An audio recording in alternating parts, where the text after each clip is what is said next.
For the very first time, we have seen Lee Min-ho in a very bold scene. I think that the sponsors or the team behind this project has given him a very huge sum. What a beautiful day to begin with. Thank you so much for being with us, and today I am going to review Pachinko.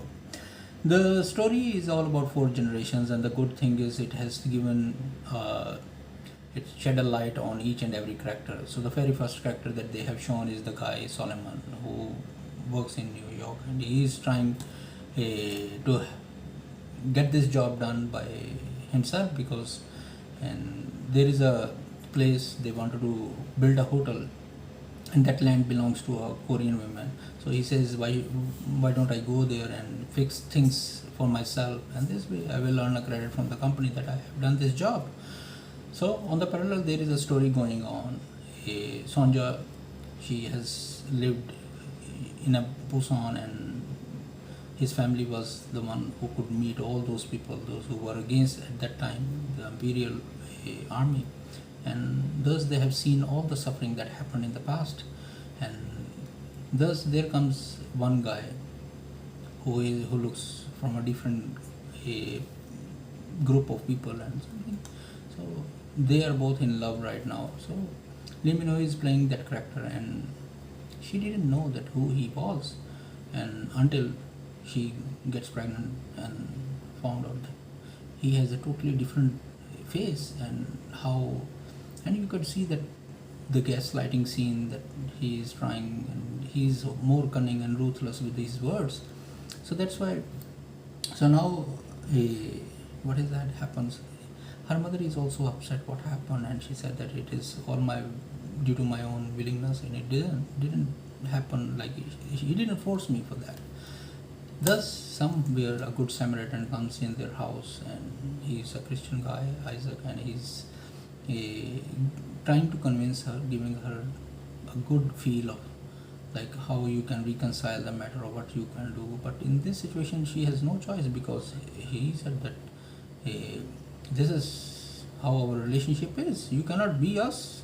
So that's why she has to make some bold choices, and thus I think she will get married with Isaac, and Isaac will take him to Japan. And what happens with her life over there, and what are the consequences they have to face, because definitely they are not natives. So what are the things that she has to face also, you can see also. And aside from all these things, it's a very history drama. There are many political things that happened at that time, and I have met many people also. I never did a podcast with them because it is very personal, and some people they really don't want to talk about it, because there was a time that South Korea was a hub of many orphans, and people they just came there. They used to come there also, pick all these kids, and you could see some West Coast and all these places. There are many families, those who went there in olden days, and how they were being taken care by new parents also. And sometimes in this kind of environment, someone loses their father, mother, people don't know who they are, what they live, who will take care of them. So there is a lot of things that they are still being very soft with the situation. They have not shown the very harsh reality of what really happened. So if you have studied very well, you could relate a lot of things. I'm not in the position to say and things about. Sometimes it is very difficult because someone's testimony or someone's trials are not your content. So it's very strange. Thank you so much for bearing me. I think the upcoming episodes will shed a light on what her plight will be, what her situation will be, how the Sonja and Han-Su, their characters will take a different turn, and who has been calling Solomon throughout this time.